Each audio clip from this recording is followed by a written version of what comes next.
Roman. The evidence of Romano-British activity close to Dilton Marsh can be seen nearby at Westbury, notably at the Ham, where finds recovered from the 19th century indicate extensive activity and occupation throughout the Romano-British period, with the further possibility that the settlement was located to exploit local mineral resources. Also at Wellhead, where a settlement occupied from the late 1st century to the early 5th century produced evidence for weaving, tanning, and possibly iron smelting.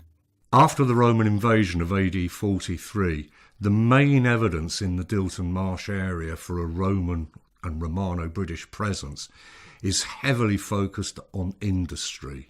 This is most graphically illustrated by the evidence from the Ham near Westbury, where during the iron ore extraction in the 19th century, very large quantities of Roman material was found, some of this as early as a decade after the invasion, which strongly suggests exploitation of iron from an early Roman date, probably continuing right through to the end of the Roman period. To the south of the parish, we've also got further industry in the form of the evidence for pottery production at Short Street. This seems to have started by the end of the 1st century and continues throughout the 2nd and into the 3rd. The industry is producing everyday utilitarian cooking and storage pots. It probably goes into decline in the 4th century when the large late Roman centralised industries such as that based on the Dorset coast begin to dominate the supply patterns. But I think the Dilton Marsh area itself is likely to have been very important in supporting these industrial pursuits. The topography of the area strongly suggests that it was quite heavily wooded and probably managed woodland, particularly for coppicing, from which you could make charcoal, and charcoal is going to be essential for smelting iron and also for providing fuel for the pottery kilns.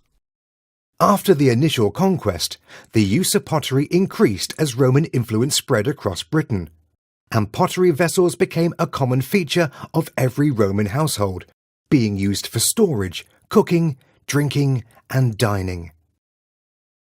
The improved quality of its production in comparison with earlier periods created a more durable fabric, which makes it the commonest archaeological material surviving on Roman sites. Pottery in the Roman period is a very, very important piece of archaeological evidence. We start to see a large centralised economy which encourages long-distance trade and networks and also stimulates both local and regional potting industries. The pottery styles change over time, and we can chart those changes, for instance, in rim shape and surface treatment, link that in with other datable objects such as coins and metalwork, and build up a chronological picture. Another thing about Roman pottery is that the technology is improved significantly from the prehistoric period. It is much more highly fired, which therefore makes it far more durable, and it will survive, as opposed to other types of archaeological evidence. Obviously organic material rarely survives, but often in acidic soils even metalwork isn't that well preserved, and it's impossible to actually identify individual objects, whereas the pottery will survive. Closer to Dilton Marsh, at Short Street, Romano-British pottery kilns were discovered, providing evidence for the manufacture of pottery from the 2nd to the 4th century. Archaeologists examining the fabric of the pottery have suggested that it is similar to many local grey wares encountered on other Romano-British sites nearby, such as Bradford-on-Avon, Pitmead's Villa in Wiltshire, as well as Peart, St Alga's Farm, and Blacklands in Somerset. The Short Street industry is typical of a local industry in the Roman period. Its distribution is probably going to be confined to about 10 to 15 miles radius from the kilns, and indeed it's been recognised at villas such as Pitmead south of Warminster, Blacklands to the west of Norton St Philip, and also a villa site which I excavated at Bradford-on-Avon. The one thing we still lack in the Dilton Marsh area is evidence for the road network. There must be Roman roads in the area that would have allowed the easy distribution of this material. It is also possible that the marketing for these products was via the probable small town at the Ham near Westbury.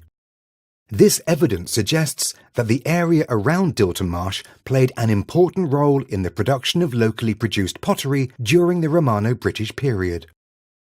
Further evidence of Romano-British activity comes from pottery shards found by field walkers south of Stormore. A considerable number of pottery shards were also found in a field to the south of Chalcot House and north of Chalcot Lane, along with nails and coins. The soil in this location was very dark in places, which might suggest that this area was a settlement site. Around Chalcot House and Short Street, we know there's significant Roman activity from both recent investigations and antiquarian records. We've got the kilns producing pottery at Short Street. Somewhere nearby there are going to be the ancillary buildings where these vessels were actually thrown and left to dry before firing. Further across that whole plateau there are significant patches of very, very dark soil, and this is often a good indication of former human activity. It could, for instance, come from large middens involving degraded humic material which turns very dark. Similarly, industrial waste is going to be very dark, and again, when ploughed over, that's going to leave a very clear trace on the surface. The combined archaeological evidence suggests there was a continuity of settlement from the prehistoric period through to the Romano-British period. By the 4th century AD, Roman Britain is really at its zenith. We see this reflected in the number of villas. We see them around the West Wiltshire area, Bradford-on-Avon, Pitt Meads. They all reach their peak in the 4th century with very rich mosaics. The iron workings at Westbury certainly continue throughout the 4th century. Our big question still is what happens at the end.